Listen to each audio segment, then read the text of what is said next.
Good morning everybody. I'm doctor ఏజాకే psychiatrist Vijayawada. నమస్తే. చాలామంది అంటుంటారు, సార్ మీ దగ్గరికి వచ్చి వైద్యం చేయించుకున్నాము, ఈ సైకోసిస్, స్కిజోఫ్రీనియా, ఉన్మాదం లేదా పిచ్చి ఇట్లాంటి జబ్బు అని అంటారు కదా.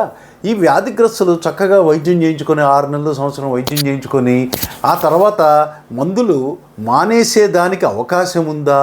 వాళ్ళు చాలా నిర్లక్ష్యం చేస్తారు. ఎందుకంటే 6 నెలలు వాడాం, సంవత్సరం వాడాం, ఇంకేముంది, ఊరికే డాక్టర్లు చెప్తూనే ఉంటారు, వాడమంటూనే ఉంటారు అని చెప్పి. అయితే ఇందులో స్కిజోఫ్రీనియా అనే ఒక వ్యాధిలో రిలాప్సింగ్ నేచర్ ఉంది ఆ జబ్బుకి. అంటే రిలాప్స్ అంటే మనం జబ్బు వచ్చాక వైద్యం చేయించుకొని జబ్బు పూర్తిగా తగ్గి చక్కగా పనిచేస్తూ అన్ని విధాలా బాగున్నప్పటికీ కూడా జబ్బు తిరగబెట్టే, అంటే మళ్ళీ జబ్బు వచ్చే అవకాశం ఉంది. కాబట్టి సైకియాట్రిస్ట్, అనుభవం ఉన్న సైకియాట్రిస్ట్ యొక్క పర్యవేక్షణలో మెయింటెనెన్స్ డోసు, ప్రొఫిలాక్టిక్ థెరపీ, అంటే జబ్బు తిరగబెట్టకుండా కూడా దాన్ని ఆ ప్రొఫిలాక్టిక్ థెరపీలో ఉండటం అనేది మంచిది.